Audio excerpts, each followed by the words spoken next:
Assalamualaikum warahmatullahi wabarakatuh. Selamat datang kembali di channel Sahroni, kisah horor dan ironi. Terima kasih sudah meluangkan waktu untuk menonton konten kami hari ini. Sebelum kita masuk ke cerita yang mendebarkan ini, kami ingin menyampaikan bahwa semua kisah yang kami bagikan adalah karya fiksi belaka.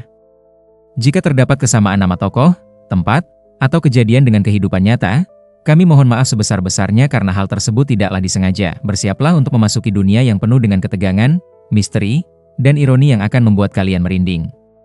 Pastikan kalian sudah menyiapkan mental dan jangan lupa untuk like, subscribe, dan nyalakan notifikasi agar tidak ketinggalan cerita-cerita seru lainnya dari Sahroni. Malam itu, saya duduk di ruang keluarga apartemen saya di Jakarta sambil membuka email kerja. Hari telah panjang, dan saya baru saja menyelesaikan proyek desain grafis untuk klien di Bandung. Nama saya Hendro, seorang desainer grafis profesional berusia 34 tahun yang bekerja di sebuah agensi digital terkemuka. Lampu meja saya menyoroti layar laptop dengan cahaya biru yang menenangkan. Saya menyeruput kopi hangat, merasakan kenyamanan rumah setelah perjalanan panjang dari kantor. Namun, ketenangan itu tidak akan bertahan lama. Notifikasi WhatsApp tiba dengan bunyi yang menarik perhatian saya. Pesan itu dari ibu saya. Teks pendek yang membuat dada saya terasa sesak. "Nak, cepat pulang ke Banjarmasin. Ini tentang Papak. Ada sesuatu yang terjadi dengannya. Aku tidak tahu harus bercerita lewat telepon. Cepatlah." Papa adalah panggilan yang saya berikan untuk kakek saya. Usia beliau sudah 87 tahun, dan beliau tinggal di Banjarmasin, Kalimantan Selatan, sebuah kota di tepi Sungai Martapura yang penuh dengan cerita masa lalu. "Ada apa dengan Papak?" Saya mengetik dengan jari yang sedikit gemetar. Ibu saya tidak langsung membalas. Menunggu adalah siksaan. Saya mencoba menelepon, tetapi ibu tidak mengangkat. Saya mencoba lagi. Tetap tidak ada jawaban. Hanya pesan teks singkat setelah 5 menit menunggu. "Cepatlah pulang, Nak. Ini serius. Papa bilang dia melihat sesuatu. Sesuatu yang berbahaya. Dia bilang ini tentang mandau terbang." Mandau terbang. Istilah itu membuat saya merasa aneh. Sebagai seorang yang lahir di Jakarta dan tumbuh besar di lingkungan perkotaan modern, saya tahu tentang mandau dari sejarah pelajaran sekolah. Mandau adalah senjata tradisional suku Dayak di Kalimantan.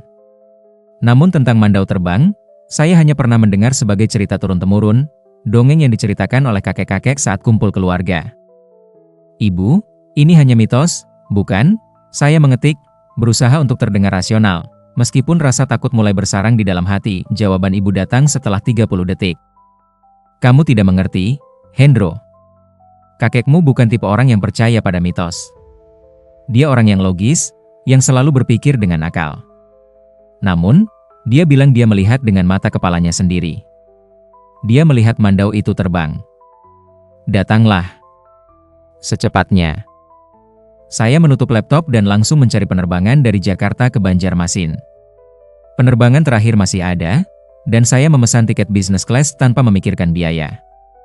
1 jam kemudian, saya sudah di mobil menuju Bandara Soekarno-Hatta. Selama perjalanan pesawat, saya tidak bisa tidur. Pikiran saya terus memikirkan kakek saya. Papa adalah seorang mantan guru, seorang intelektual yang telah menghabiskan sebagian besar hidupnya membaca buku. Dia memiliki perpustakaan pribadi yang berisi ribuan judul, dari novel klasik hingga buku sejarah yang langka. Tidak masuk akal bahwa dia akan ketakutan karena mitos, namun, ada sesuatu dalam nada pesan ibu yang membuat saya paham ini bukan lelucon. Ada kekhawatiran yang genuine di setiap kata-katanya. Pesawat mendarat di Banjarmasin pukul 22.45 malam. Saya langsung menelepon taksi dan memberitahu sopir untuk membawa saya ke rumah orang tua saya di Jalan Veteran, sebuah area lama di dekat pusat kota. Selama perjalanan sejauh 30 km dari bandara ke rumah, saya memperhatikan perubahan pemandangan. Jakarta yang penuh dengan gedung pencakar langit menghilang, digantikan dengan lanskape yang lebih rendah, lebih hijau. Sungai-sungai mulai muncul di sini-sini. Aku melihat cahaya dari rumah-rumah tradisional yang masih dipertahankan di antara rumah-rumah modern. Sopir taksi itu, seorang pria berusia sekitar 50 tahun dengan rambut beruban, mulai berbicara. "Anda dari Jakarta, ya? Saya bisa lihat dari cara Anda berbicara," katanya sambil melihat saya melalui cermin. "Iya, saya dari Jakarta. Saya pulang karena keluarga," saya menjawab, tidak begitu ingin memulai percakapan panjang. "Keluarga di Banjarmasin?" Keluarga besar atau kecil? Lanjut sopir itu. Cukup besar. Kakek saya tinggal sini, saya menjawab. Sopir itu tiba-tiba diam. Dia melihat saya lagi melalui cermin, kali ini pandangannya lebih serius. Kakek Anda tinggal di mana? Di kawasan Jalan Veteran? Tanyanya. Iya, Jalan Veteran. Kenapa? Saya merasa ada yang ganjil dengan pertanyaan itu. Sopir itu mengambil napas panjang. Itu area tua. Banyak rumah tua di sana. Area itu punya sejarah yang complicated, katanya dengan hati-hati. Apa kakek Anda punya masalah? Kenapa Anda bertanya seperti itu? Saya balik bertanya, merasa semakin tidak nyaman. Ada cerita yang beredar, terutama di kalangan lokal. Cerita tentang mandau terbang, katanya, tidak melihat saya lagi, matanya fokus pada jalan, hati saya mulai berdebar lebih cepat. Apa yang Anda tahu tentang mandau terbang? Saya bertanya. Bukan hal yang baik untuk dibicarakan malam hari, kata sopir itu. Apalagi dengan orang yang baru datang dari luar kota. Anda tidak akan memahami sepenuhnya. Coba jelaskan. Kakek saya bercerita tentang mandau terbang, dan saya ingin tahu apa artinya. Sopir itu mempertimbangkan, kemudian dia berbicara, suaranya lebih pelan dari sebelumnya. Mandau terbang adalah senjata tradisional suku Dayak. Tetapi mandau terbang bukan sekadar parang yang bisa terbang begitu saja. Ini tentang ilmu kanuragan. Ilmu kuno yang dimiliki oleh orang-orang tertentu saja. Orang yang memiliki kekuatan khusus bisa membuat mandau mereka tidak terlihat, atau bahkan membiarkan jin pembantu mereka membawa mandau itu untuk menyerang musuh, jelasnya. Itu hanya mitos, saya coba mengesampingkan dengan skeptis. Mungkin untuk Anda yang tinggal di Jakarta itu adalah mitos, kata sopir itu. Tetapi untuk orang di Kalimantan, terutama orang-orang tua yang memahami sejarah, ini adalah hal yang nyata. Ada cerita-cerita dari zaman penjajahan Belanda. Ada cerita dari perang suku ke suku. Mandau terbang adalah alat pembunuh yang tidak pernah meleset dari sasarannya. Kami tiba di rumah saya pukul 23.30. Rumah itu adalah sebuah gedung tua 2 lantai yang dibangun pada era 1970-an. Cat pada tembok sudah mulai mengelupas, menunjukkan lapisan bata di bawahnya.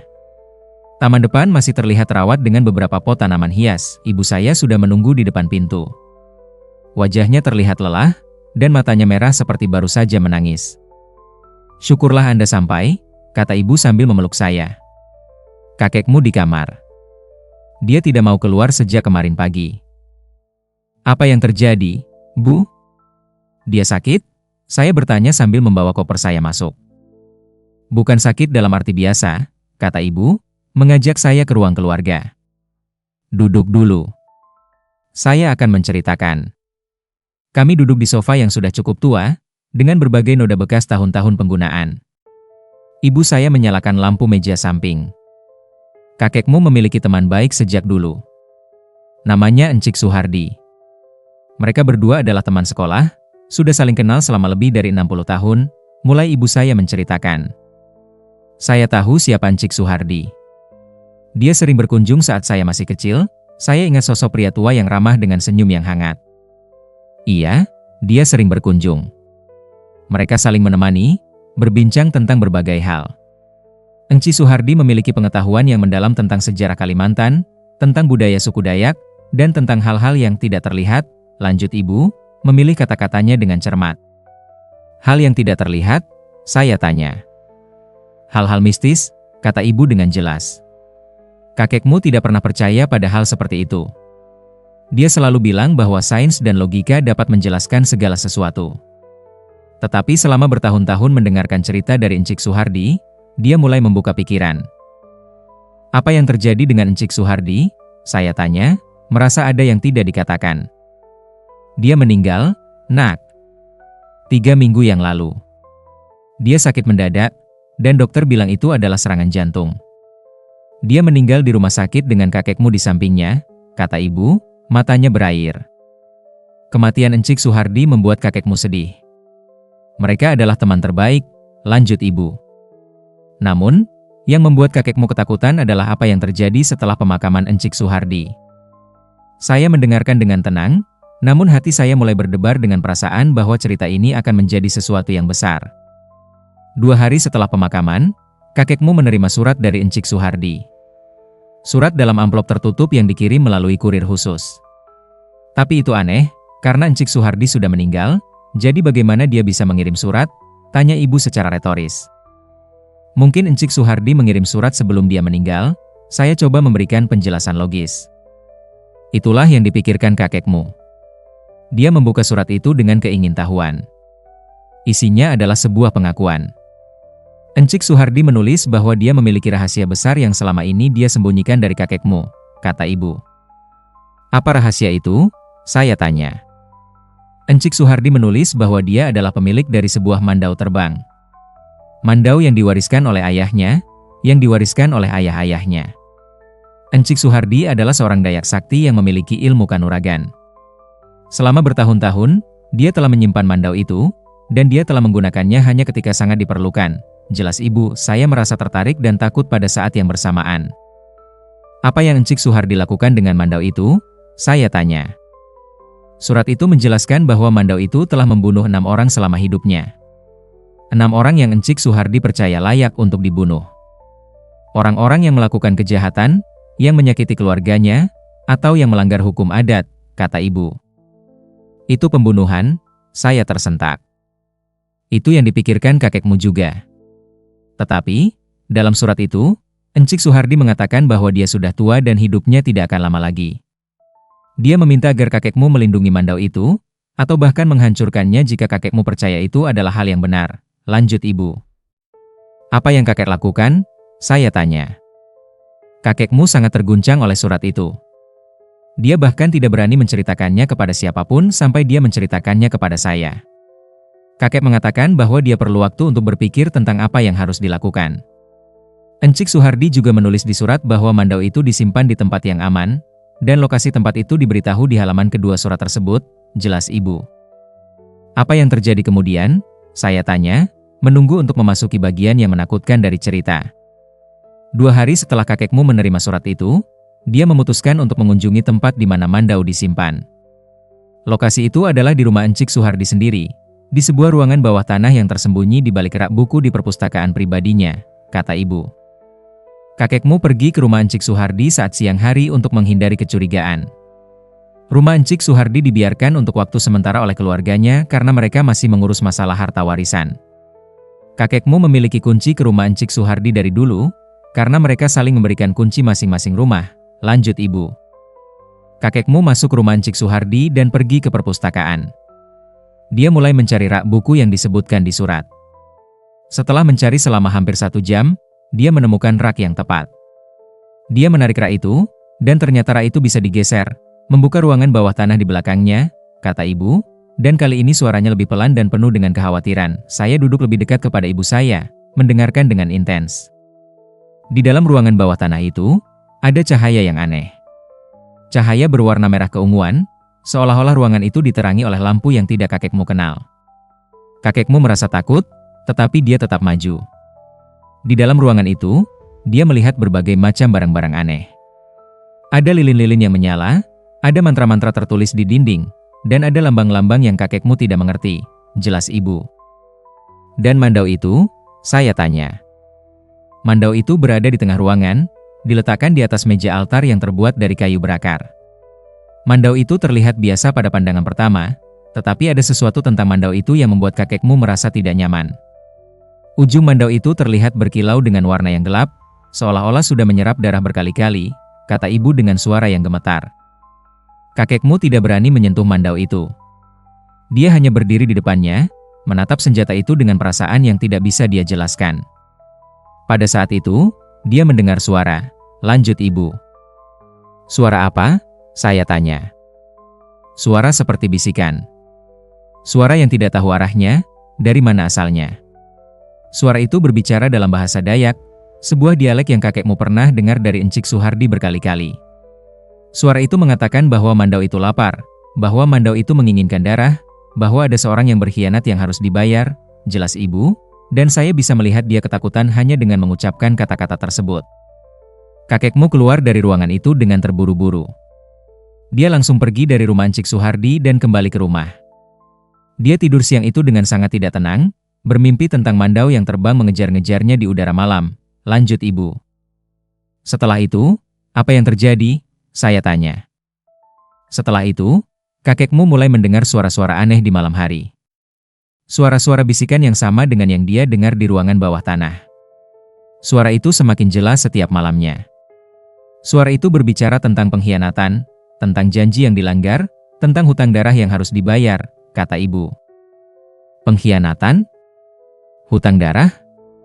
Apa maksudnya? Saya tanya, merasa semakin bingung. Ibu saya mengambil napas panjang. Kakekmu baru mengingat sesuatu dari masa lalunya. Sesuatu yang dia coba lupakan selama puluhan tahun. Dulu, ketika kakekmu masih berusia sekitar 20 tahun, dia dan Encik Suhardi memiliki seorang teman ketiga. Nama teman itu adalah Hardin. Ketiga mereka sangat dekat, melakukan segala sesuatu bersama-sama, mulai ibu menceritakan masa lalu yang sudah dikuburkan. Hardin adalah seorang Dayak murni, berbeda dengan kakekmu dan Encik Suhardi yang memiliki darah Banjar juga. Hardin adalah seorang yang memiliki kekuatan khusus, kemampuan-kemampuan yang tidak biasa. Dia adalah orang yang memiliki ilmu kanuragan sejati, kata ibu. Hardin memiliki seorang saudara perempuan yang bernama Siti. Siti adalah seorang wanita yang sangat cantik dan baik hati. Ketiga temannya sangat tertarik kepada Siti, terutama Encik Suhardi, lanjut ibu. Encik Suhardi ingin menikahi Siti, dan dia meminta persetujuan dari Hardin. Hardin awalnya setuju, karena dia tahu bahwa Encik Suhardi adalah orang yang baik. Namun, ada sesuatu yang diketahui oleh kakekmu dan diam-diam kakekmu ceritakan kepada Encik Suhardi. Sesuatu yang membuat Encik Suhardi berubah pikiran, kata ibu. Apa itu? Saya tanya. Siti sudah hamil. Dia hamil dari seorang pria lain, seorang pria yang telah meninggalkan Siti tanpa memberitahu kalau dia hamil. Siti sangat sedih, dan dia tidak tahu harus apa. Kakekmu tahu tentang hal ini, dan karena persahabatan dengan Hardin, dia merasa perlu memberitahu kepada Encik Suhardi, agar Encik Suhardi tidak menjadi korban dari kebohongan, kata ibu dengan sedih. Jadi Encik Suhardi membatalkan pernikahan? Saya tanya. Ya, Encik Suhardi membatalkan pernikahan. Tetapi dia melakukannya dengan cara yang sangat kasar. Dia menyuruh Siti untuk tidak mendekatinya lagi, dan dia mengatakan bahwa dia tidak akan pernah menikahi wanita yang sudah tidak perawan. Hardin tahu tentang pembatalan itu, dan dia sangat marah, lanjut ibu. Hardin mencurigai bahwa ada pihak ketiga yang memberitahu Encik Suhardi tentang kehamilan Siti. Hardin menginterogasi Siti, dan Siti mengakui bahwa dia sendiri yang memberitahu kepada Encik Suhardi, karena dia tidak ingin membohongi orang yang akan menjadi suaminya. Namun, Hardin tidak percaya. Dia percaya bahwa kakekmu yang memberitahu Encik Suhardi, jelas ibu. Apakah kakek yang memberitahu? Saya tanya. Ya, kakekmu yang memberitahu. Kakekmu merasa bahwa adalah kesalahan yang besar untuk tidak mengatakan kebenaran kepada Encik Suhardi, terutama karena kakekmu tahu bahwa Encik Suhardi akan membatalkan pernikahan setelah mengetahui kebenarannya. Kakekmu merasa bahwa dia melakukan hal yang benar, jelas ibu. Tetapi Hardin tidak melihatnya dengan cara yang sama. Hardin melihat tindakan kakekmu sebagai sebuah pengkhianatan. Hardin mengatakan kepada kakekmu bahwa dia telah melanggar sumpah persahabatan, dan bahwa ada harga yang harus dibayar, lanjut ibu. Apa yang dilakukan Hardin? Saya tanya dengan khawatir. Hardin melakukan ritual kegelapan. Sebuah ritual yang dirancang untuk menghukum kakekmu. Ritual itu melibatkan mandau terbang. Hardin memiliki mandau terbang yang dia wariskan dari leluhurnya. Dia membaca mantra-mantra khusus, dan dia mengutuk kakekmu dengan mandau itu, kata ibu. Mantra kutukan? Itu bukan hal yang nyata, Bu. Saya mencoba untuk masuk akal dengan apa yang saya dengar. Menurut kakekmu, hal itu sangat nyata. Setelah Hardin melakukan ritual itu, mulai terjadi hal-hal aneh kepada kakekmu. Temannya yang lain menjadi sakit, bisnis kakekmu mulai gagal, dan kakekmu merasa diikuti oleh sesuatu yang gelap, kata ibu. Berapa lama kutukan itu berlangsung? Saya tanya. Bertahun-tahun. Kakekmu mengatakan bahwa selama 15 tahun, hidupnya adalah penderitaan. Dia hampir mati berkali-kali. Dia hampir bunuh diri.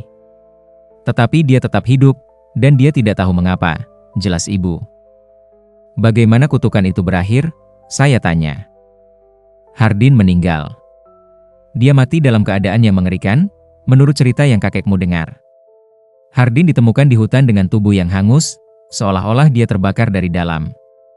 Ketika kutukan itu berakhir, kakekmu mulai melanjutkan hidupnya.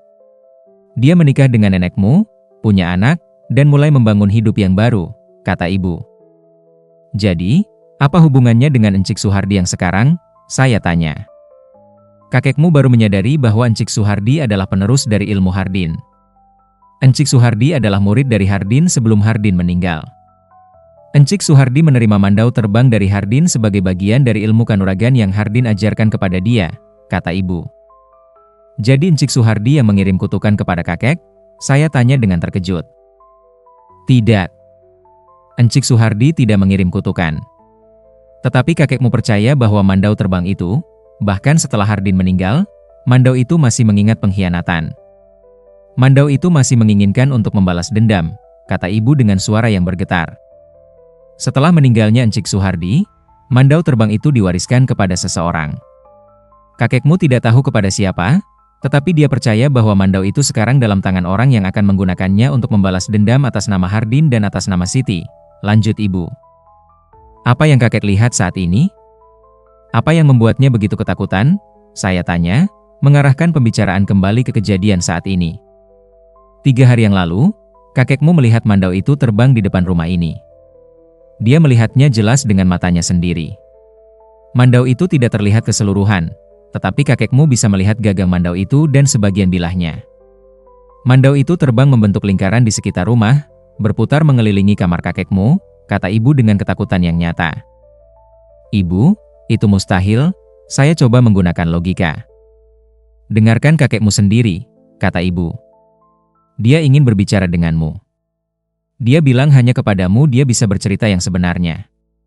Kamu adalah satu-satunya di keluarga ini yang memiliki pendidikan tinggi dari universitas yang baik. Dia percaya kamu bisa mengerti. Kami naik ke lantai atas rumah. Kamar kakek berada di ujung koridor yang panjang. Cahaya dari kamar masih menyala meskipun sudah sangat larut malam. Ibu saya mengetuk pintu dengan pelan. Papak, Hendro sudah tiba, kata ibu dengan lembut.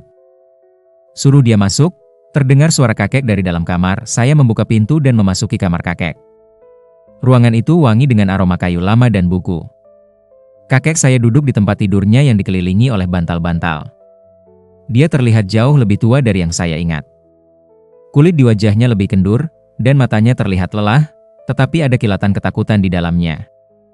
Duduk, Hendro, kata kakek, menunjuk kursi di samping tempat tidurnya. Saya duduk, merasakan ketegangan di udara. Ibu sudah menceritakan kepadamu? Tanya kakek.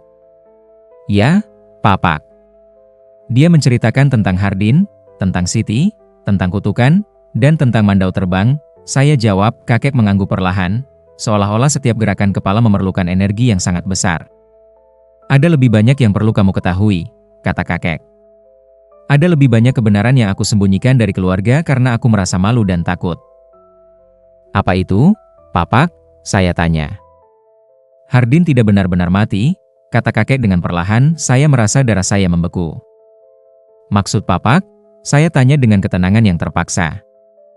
Hardin mati secara fisik. Tubuhnya benar-benar mati saat ditemukan terbakar di hutan. Tetapi rohnya, semangat jahatnya, itu tidak pernah meninggalkan dunia ini. Aku percaya bahwa Hardin masih ada, mungkin dalam bentuk yang berbeda, mungkin terikat kepada mandau itu, jelas kakek. Papak, itu tidak masuk akal. Roh tidak ada, Papak. Itu hanya imajinasi. Saya coba meyakinkan kakek dan juga diri sendiri.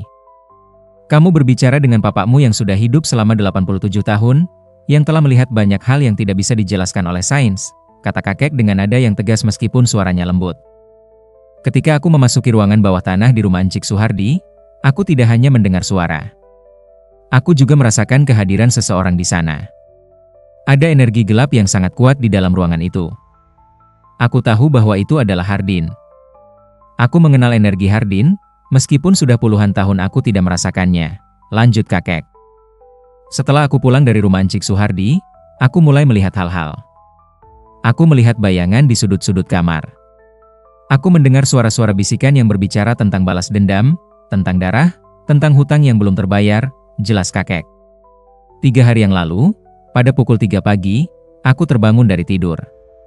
Ada cahaya yang aneh di jendela kamarku. Cahaya berwarna merah keunguan, seperti cahaya yang aku lihat di ruangan bawah tanah. Aku bangkit dari tempat tidur dan melihat keluar jendela, kata kakek. Mandau itu terbang di luar jendela. Aku bisa melihatnya dengan jelas. Mandau itu bergerak dengan gerakan yang sangat halus, mengelilingi rumah. Dan papa bisa mendengar suara dari mandau itu, lanjut kakek. Suara? Mandau berbicara, saya tanya dengan tersentak. Tidak berbicara dengan kata-kata. Tetapi ada suara yang terdengar seperti tangisan yang disertai dengan bisikan yang tidak bisa dimengerti sepenuhnya. Suara itu penuh dengan amarah dan kesakitan, jelas kakek. Apa yang dilakukan mandau itu? Saya tanya. Mandau itu terbang mengelilingi rumah sampai fajar. Ketika matahari mulai terbit, mandau itu menghilang. Aku tidak tahu kemana mandau itu pergi, kata kakek. Apakah mandau itu datang lagi? Saya tanya. Setiap malam. Mandau itu datang setiap malam pada pukul 3 pagi. Mandau itu mengelilingi rumah selama 2 jam, sampai matahari terbit, jelas kakek, saya tidak tahu apa yang harus saya katakan. Pikiran saya berlomba untuk menemukan penjelasan logis, tetapi tidak ada yang masuk akal.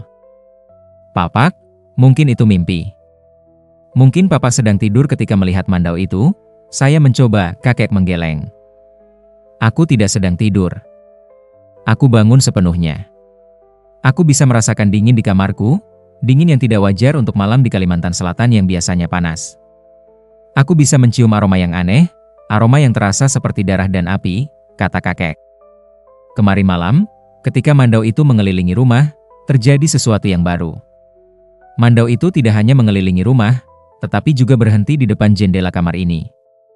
Mandau itu terlihat mempertahankan posisi, seolah-olah mengamatiku, lanjut kakek dengan suara yang bergetar. Aku bisa merasakan niat dari mandau itu. Niat untuk membunuh.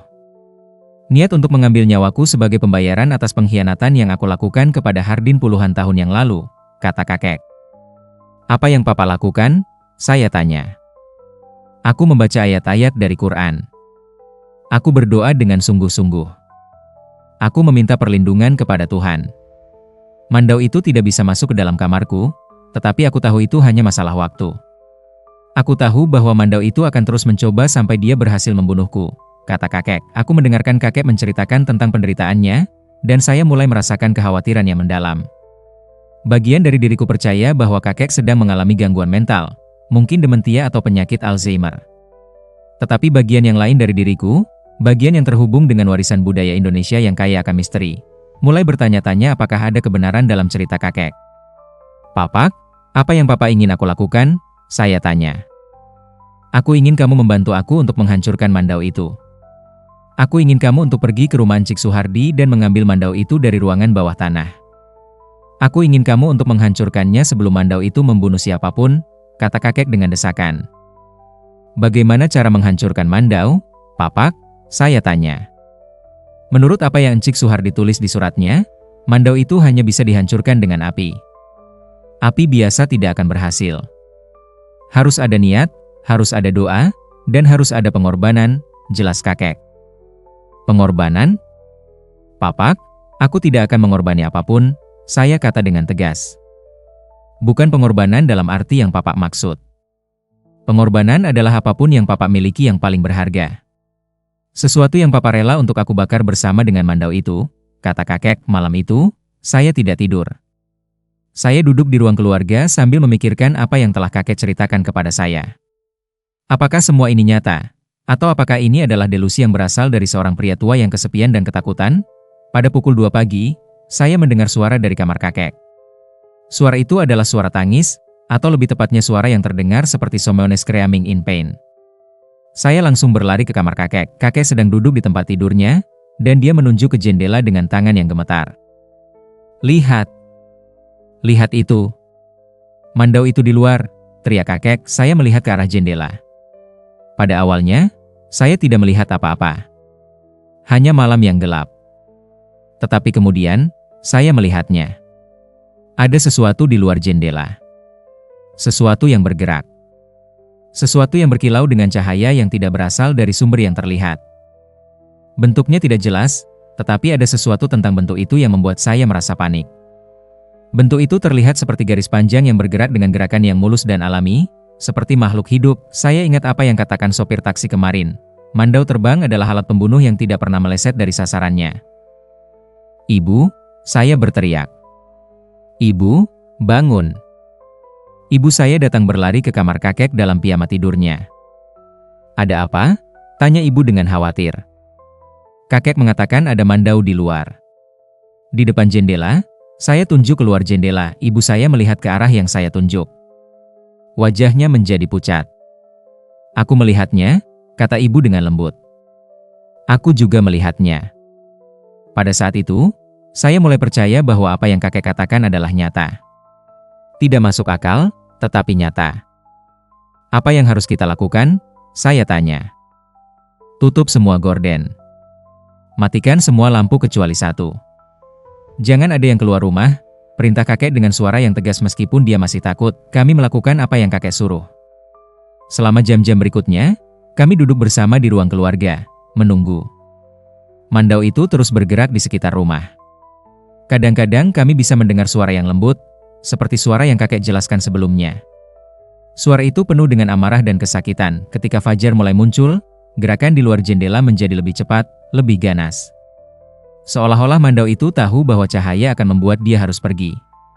Pada pukul 6 pagi, semua menjadi tenang. Mandau itu menghilang. Kami semua duduk dalam keheningan, mencoba untuk memproses apa yang telah terjadi. "Kita harus mengakhiri ini," kata kakek. "Kita harus menghancurkan mandau itu." "Bagaimana cara kita pergi ke rumah Encik Suhardi tanpa bahaya?" tanya ibu. Saat siang hari, mandau itu tidak akan menyerang. Mandau itu adalah makhluk malam. "Kita pergi pada sore hari dan kembali sebelum matahari terbenam," saran kakek. "Aku akan pergi," saya katakan. "Aku akan mengambil mandau itu." Kami pergi pada pukul 4 sore. Saya, kakek, dan ibu naik ke mobil dan mengarah ke rumah Encik Suhardi. Rumah itu berada di kawasan yang lebih tua dari rumah kami. Di dekat Sungai Martapura, rumah Encik Suhardi adalah sebuah bangunan kayu tua yang dibangun pada era 1950-an. Atapnya sudah berkarat, dan cat di dindingnya banyak yang mengelupas. Halaman di depan rumah tidak terawat, penuh dengan gulma dan pohon-pohon liar. Kakek memberikan kunci kepada saya. Kunci itu adalah kunci lama dengan desain yang belum pernah saya lihat sebelumnya. Kunci ini terbuka ke pintu belakang rumah. Perpustakaan Encik Suhardi berada di lantai 2. "Rak buku yang kamu cari adalah rak yang paling tinggi di sebelah kiri jendela utama," kata kakek memberikan petunjuk. Saya membuka pintu belakang dan memasuki rumah. Udara di dalam rumah itu terasa berat dan lembab. Bau molten kayu lama memenuhi segalanya. Ada banyak debu di mana-mana, dan sinar matahari yang masuk melalui celah-celah gorden menciptakan pola cahaya yang aneh di lantai. Saya naik ke lantai 2.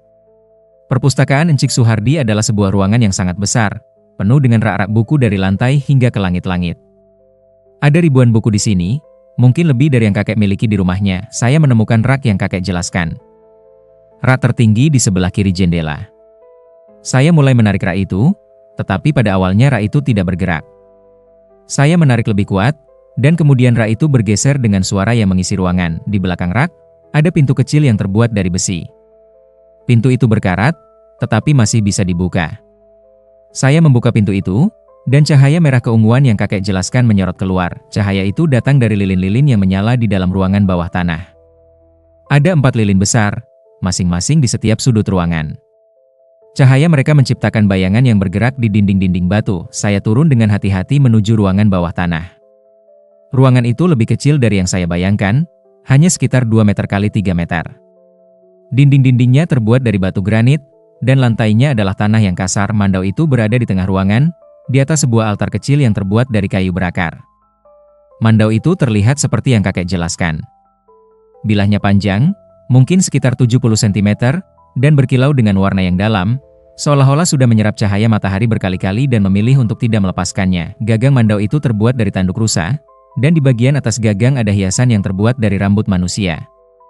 Rambut itu terlihat sudah tua, mungkin sudah ratusan tahun. Ada sesuatu yang sangat menakutkan tentang mandau itu. Sesuatu yang membuat setiap sel di tubuh saya ingin lari.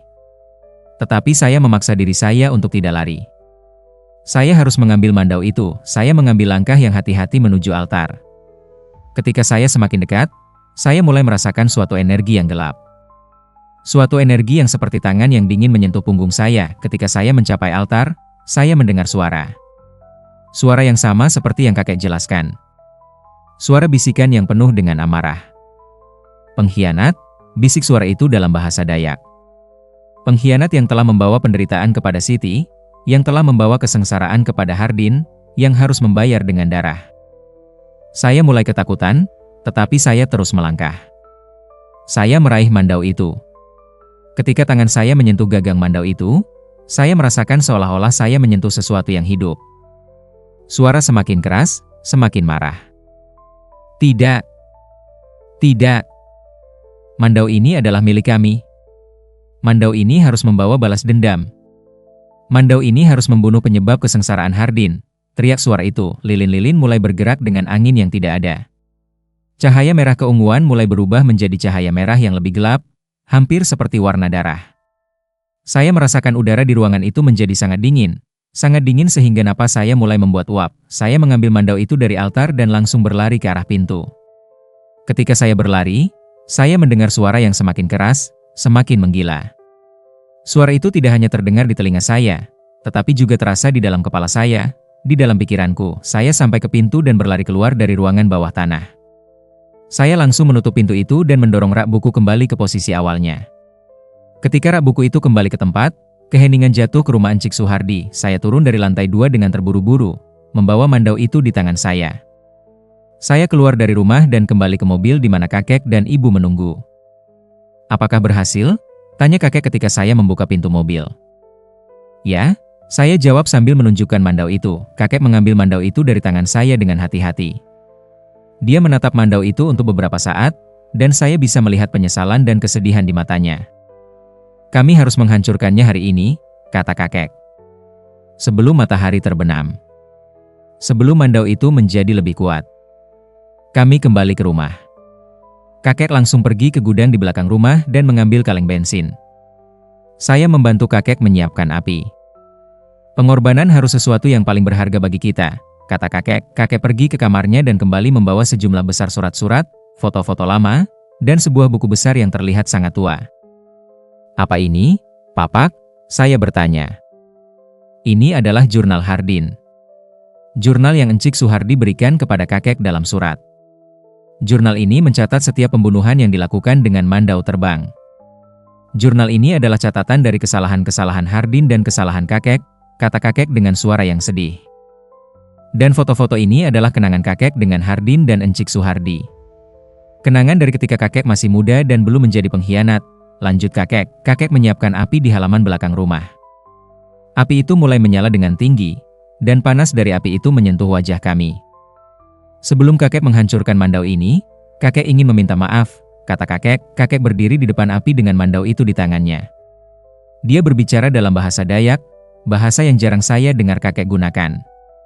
Dia berbicara kepada Hardin, kepada Siti, kepada semua orang yang telah dirugikan oleh perbuatannya dan oleh mandau itu. Kakek mengatakan bahwa dia menyesal telah mengkhianati Hardin, bahwa dia menyesal telah membuat keputusan yang salah yang telah mengubah kehidupan banyak orang. Kakek mengatakan bahwa dia memahami kemarahan Hardin, tetapi dia juga memahami bahwa balas dendam tidak akan membawa PAC atau penyembuhan. Setelah kakek selesai berdoa, dia melemparkan mandau itu ke dalam api. Ketika mandau itu menyentuh api, terjadi sesuatu yang sangat aneh. Api tidak hanya membakar mandau itu, tetapi juga membentuk bentuk-bentuk yang mengerikan di udara. Bentuk-bentuk itu terlihat seperti orang-orang yang sedang berteriak, sedang menderita. Salah satu bentuk itu khususnya mencolok, sebuah bentuk yang terlihat sangat marah, very aggressive. Suara juga keluar dari api itu. Suara yang sama seperti yang kami dengar sebelumnya, tetapi kali ini suara itu terdengar tidak mengatakan kata-kata, tetapi hanya menggemuruh, berteriak dalam kesakitan. Kami semua mundur dari api, takut dengan apa yang terjadi. Kakek terus membacakan ayat-ayat dari Quran, meminta proteksi dari kehadiran gelap itu. Selama 2 jam, api itu terus menyala dengan tinggi yang aneh, dengan warna yang berubah-ubah antara merah, biru, dan ungu. Uap yang keluar dari api itu berbau seperti darah, seperti api, dan seperti sesuatu yang sangat tidak alami. Ketika akhirnya api itu mulai padam, kami bisa melihat bahwa mandau itu telah benar-benar hangus. Tidak ada yang tersisa darinya kecuali abu hitam yang bertiup oleh angin, tetapi ada sesuatu yang sangat aneh. Ada sebuah bentuk di dalam abu itu, seolah-olah ada sesuatu yang sangat kokoh di dalam mandau itu yang tidak bisa dihancurkan oleh api biasa. Bentuk itu terlihat seperti garis panjang yang berkilau dengan cahaya biru gelap. "Apa itu?" tanya ibu saya dengan takut. "Itu adalah roh dari mandau itu. Itu adalah kesadaran dari mandau itu, jiwa dari Hardin yang terikat pada mandau itu," kata kakek dengan sedih dan lelah. "Apakah itu akan kembali, Papak?" saya tanya. "Tidak. Tidak akan kembali dalam bentuk yang sama. Tetapi kehadiran itu akan selalu ada, selama kakek masih hidup, selama memori dari apa yang telah terjadi masih ada," kata kakek. "Balas dendam hanya akan melahirkan lebih banyak balas dendam, Hendro. Setiap tindakan memiliki konsekuensi yang mungkin tidak terlihat sampai bertahun-tahun kemudian. Kakek telah belajar pelajaran ini dengan cara yang sangat sulit dan sangat mahal," lanjut kakek. Kakek mengambil jurnal Hardin dan melemparkannya ke dalam api. Jurnal itu mulai terbakar dengan cahaya yang lebih normal, tanpa efek aneh seperti ketika mandau itu dibakar. Jurnal itu adalah catatan dari kesalahan-kesalahan yang sudah terjadi. "Tidak perlu menyimpannya," kata kakek. Foto-foto juga dilempar ke dalam api, satu persatu. Setiap foto yang dilempar membuat kakek terlihat semakin tua, semakin lemah. Seolah-olah dengan setiap ingatan yang dibakar, sebagian dari hidupnya juga hilang. Kami berdiri dan menonton sampai api itu benar-benar padam. Ketika kami kembali ke dalam rumah, saya merasa sesuatu telah berubah. Rumah itu terasa lebih ringan, kurang tertekan oleh kehadiran gelap. 3 hari setelahnya, kakek sakit. Dia mengalami demam tinggi yang tidak bisa diturunkan dengan obat.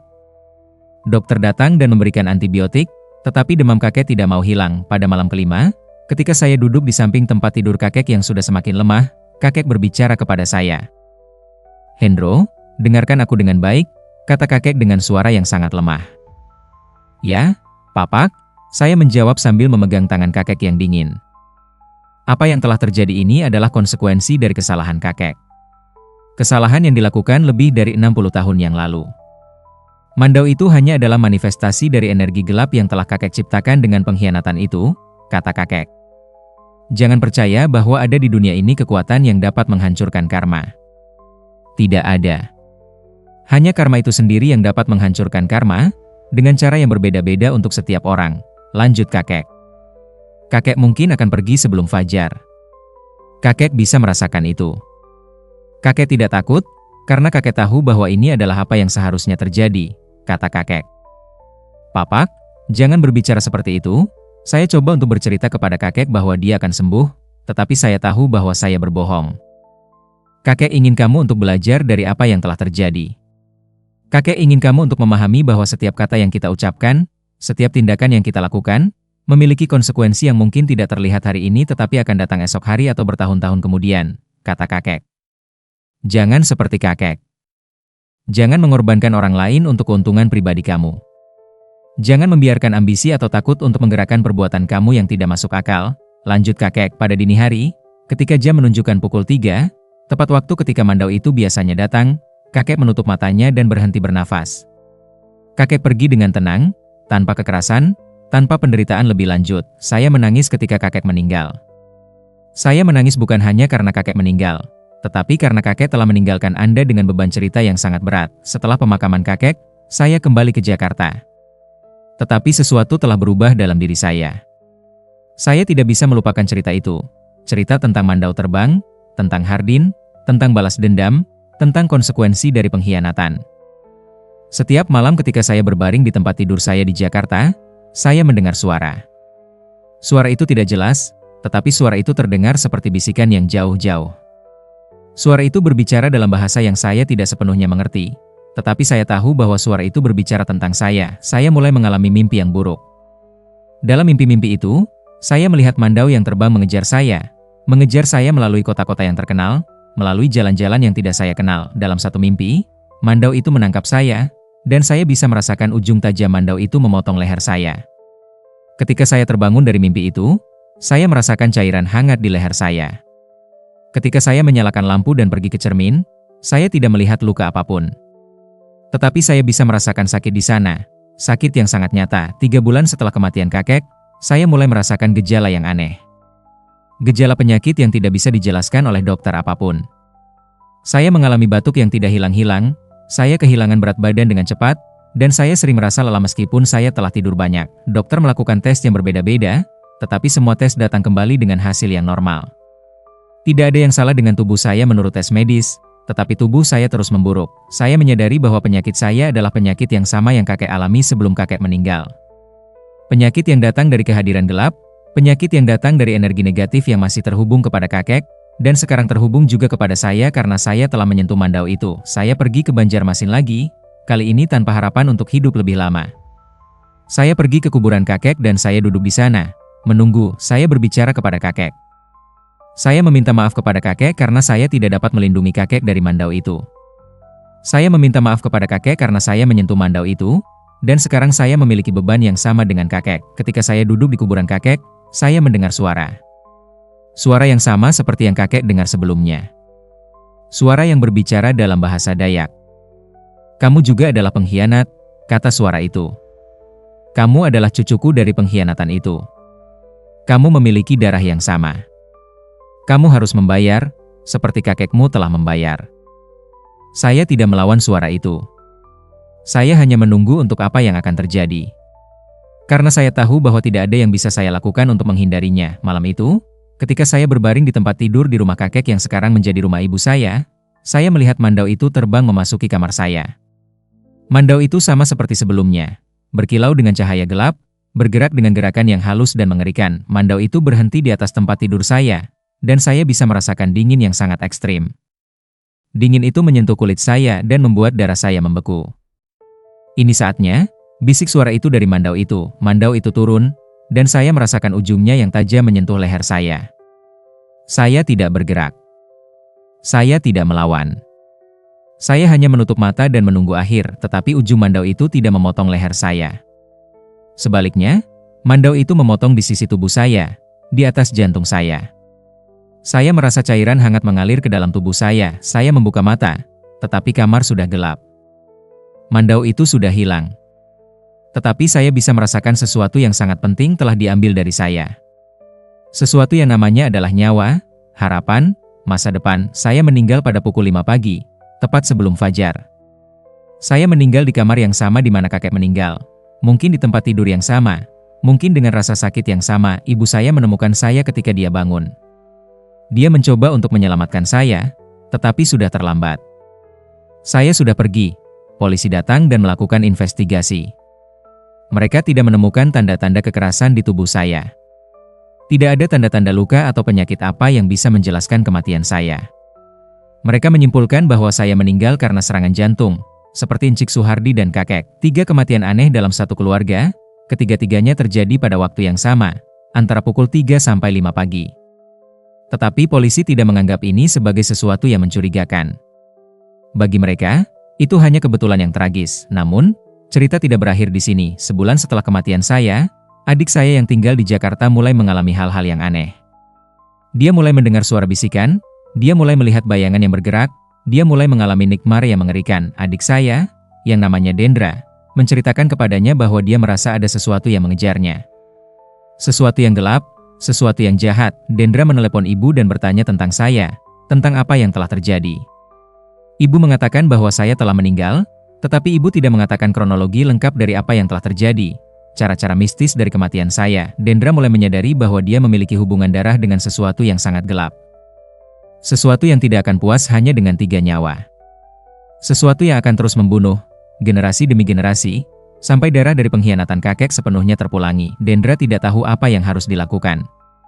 Dia tidak tahu apakah dia harus percaya pada cerita ini, atau apakah ini hanya delusi keluarga yang telah jatuh ke dalam kegilaan. Tetapi setiap malam, Dendra mendengar suara yang sama. Setiap malam, Dendra merasa kehadiran gelap itu semakin dekat, dan setiap malam, Dendra tahu bahwa saatnya untuk membalas dendam akan datang. Saatnya untuk mandau terbang untuk mengambil nyawa lain yang terhubung kepada kekhianatan itu. Saatnya untuk cerita ini untuk terus berlanjut, berkembang, dan menghancurkan semua orang yang terhubung kepada kesalahan kakek yang telah dilakukan lebih dari 60 tahun yang lalu. Ini adalah cerita nyata. Atau setidaknya, ini adalah cerita yang dipikirkan oleh Dendra setiap malam ketika dia mencoba untuk tidur. Ini adalah cerita yang mungkin akan menjadi kenyataan dalam waktu yang sangat dekat, karena balas dendam tidak akan pernah puas, Selama masih ada darah yang mengalir di tubuh mereka yang berkhianat, dan Mandau terbang akan terus terbang, malam demi malam, selamanya. Terima kasih yang sebesar-besarnya sudah setia mendengarkan kisah sampai selesai. Kehadiran kalian adalah motivasi terbesar bagi kami untuk terus menghadirkan cerita-cerita horor yang tidak hanya menegangkan, tapi juga penuh dengan ironi kehidupan yang menggugah pikiran. Jangan lupa untuk subscribe dan aktifkan notifikasi agar kalian tidak melewatkan kisah-kisah berikutnya yang pastinya akan membawa kalian masuk lebih dalam ke dunia misteri dan keanehan yang menggelitik rasa penasaran. Sampai jumpa kembali di cerita selanjutnya. Semoga malam kalian penuh kedamaian, dan keberanian kalian tak pernah surut menghadapi kegelapan. Wassalamualaikum warahmatullahi wabarakatuh.